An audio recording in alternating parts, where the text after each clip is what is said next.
लीलावतीपुरी के स्वयंवर में प्रद्युम्न को सुंदरी की प्राप्ति। श्री नारद जी कहते हैं, राजन, इसी समय आकाश से ऐरावत पर चढ़े हुए देवराज इंद्र सहसा सेना सहित वहां उतर आए। देवताओं की दुंदुभियां भी उनके साथ साथ बजती आईं। ये देख संपूर्ण यादव वीरों ने बड़े वेग से अपने अस्त्र शस्त्र उठा लिए। पुनः देवराज इंद्र को पहचान कर समस्त नरेश बड़े प्रसन्न हुए। उस समय इंद्र ने भरी सभा में प्रद्युम्न से कहा, महाबाहु नरेश, तुम परावर वेदताओं में श्रेष्ठ हो, अतः मेरी बात सुनो। स्वर्णगिरी के शिखरों पर लीलावती नाम से प्रसिद्ध एक सुंदर पुरी है। वहां विद्याधरों के राजा सुकृति राज्य करते हैं। उनकी एक सुंदरी नाम वाली कन्या है, जो 100 चंद्रमाओं के समान रूप लावण्य से सुशोभित और परम सुंदरी है। राजन, उसके स्वयंवर में समस्त लोकपाल और देवता दिव्य रूप धारण करके आए हैं, किंतु वे राजकन्या कहती है कि जिसको देखकर मैं मूर्छित हो जाऊंगी वही मेरा पति होगा। ये बात कहकर वे सुंदर वर पाने की इच्छा रखती है। तुम उस उत्सव में भी अपने समस्त भाइयों के साथ सहसा चलो और देवव्रत से मंडित उस सुंदर स्वयंवर को देखो। नारद जी कहते हैं, राजन, ये सुनकर भगवान प्रद्युम्न अपने यदुवंशी भाइयों सहित देवेंद्र के साथ सहसा लीलावतीपुरी में गए, जहां स्वयंवर हो रहा था। वहां का प्रांगण बड़ा विशाल था। जड़े गए रत्नों के कारण उसकी मनोहरता बढ़ गई थी। उस स्थान पर चंदन, अगर, कस्तूरी और केसर के द्रव का छिड़काव किया गया था। मोती के बंधन वारों, बहुमूल्य वितानों और जाम्बूनद स्वर्ण के आसनों से वह स्वयंवर भवन साक्षात दूसरे इंद्रलोक सा शोभा पाता था। नरेश्वर प्रद्युम्न उस स्वयंवर में गए और सिंह जैसे किसी पर्वत के शिखर पर बैठता है, उसी प्रकार सबके देखते देखते एक दिव्य आसन पर विराजमान हुए। मैथिल वहां जितने प्रजापति, मुनि, देवता, रुद्रगण, मरुदगण, आदित्यगण, वसुगण, अग्नि, दोनों अश्विनी कुमार, यम, वरुण, सोम, कुबेर, इंद्र, सिद्ध, विद्याधर, गंधर्व, किन्नर तथा अन्यान्य सभी समागत एवं रत्नाभरणों से विभूषित देव थे। उन्होंने प्रद्युम्न को आया देख अपने विवाह की आशा छोड़ दी। इसी समय सुंदरी हाथ में रत्नमाला लिए अपने रूप लावण्य से रति और रंभा को भी तिरस्कृत करती हुई सी निकली। वे वरांगी अंगना सरस्वती, लक्ष्मी तथा रूपवती शची की विडंबना करती हुई सी जान पड़ती थी। मैथिल जिसे देखकर सब और समस्त सभासद मोह को प्राप्त हो गए। वह लक्ष्मी के समान राजकुमारी सुंदरी सब लोगों के सामने अपने लिए योग्य वर की इस प्रकार खोज करने लगी, मानो चपला नूतन जलधर को ढूंढ रही हो।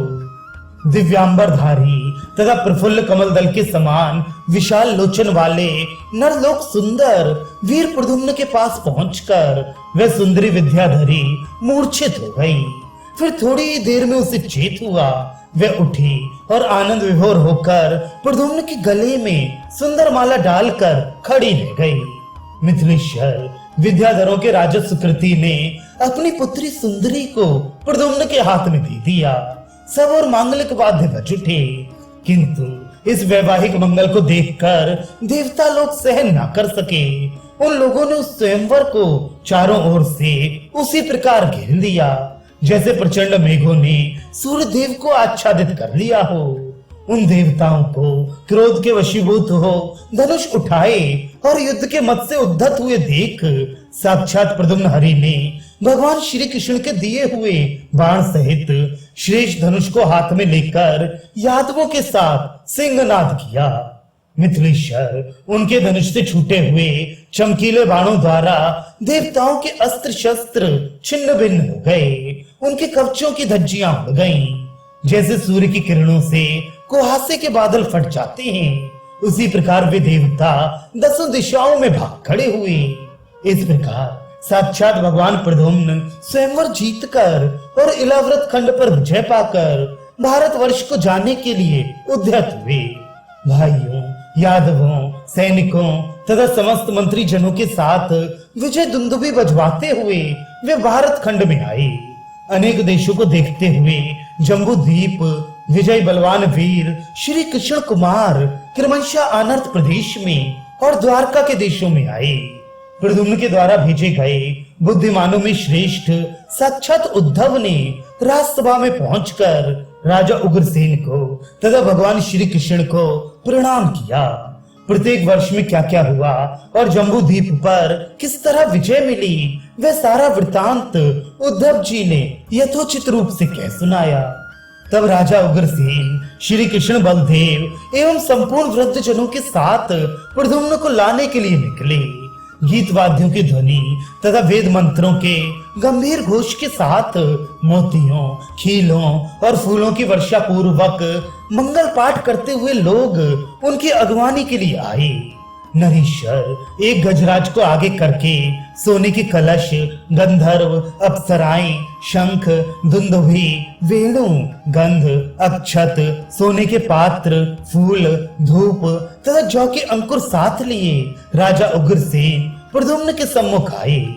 मैथिल श्री कृष्ण कुमार ने यादव बंधुओं के साथ खड्ग ले जाकर महाराज उग्रसेन के सामने रख दिया और हाथ जोड़कर प्रणाम किया।